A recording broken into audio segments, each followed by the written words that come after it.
And by the time the Soviet Revolution came around, which would be at the latter part of the 1910s, after the First World War, the peasant class had actually established farms, of course, varying productivity. Some of the peasant farmers were very, very good at being farmers and produced a huge proportion of Russia's and Ukraine's food.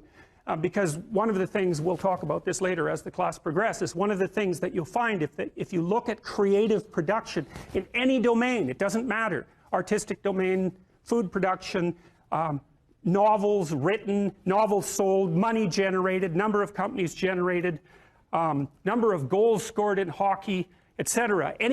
Or number of paintings painted, number of compositions written, anything like that, where the fundamental underlying measure is human productivity, what you find is that a very tiny percentage of people produce almost all the output.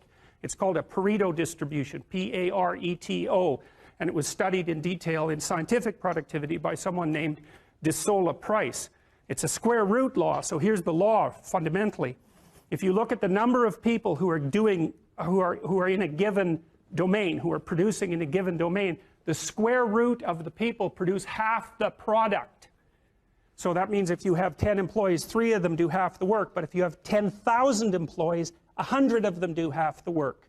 Right? It's a very, very vicious statistic. And you won't learn about that in psychology for reasons I have no idea about, because you learn about the normal distribution and not the Pareto distribution. But Pareto distributions govern, for example, the distribution of money, which is why 1% of the people in the general population have the overwhelming amount of money, and 1/10 of that 1% has almost all of that, right? So I think it's like the richest 100 people in the world have as much money as the bottom 2.5 billion.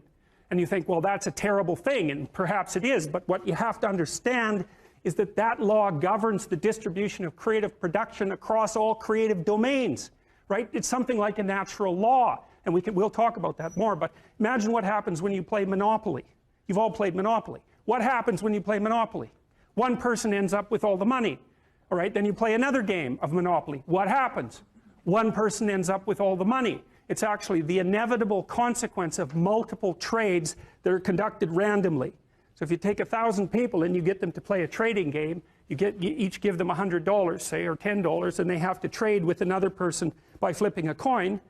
I win the coin toss, you give me $1, you win, I give you $1. If we all play that long enough, one person will end up with all the money and everyone else will end up with 0.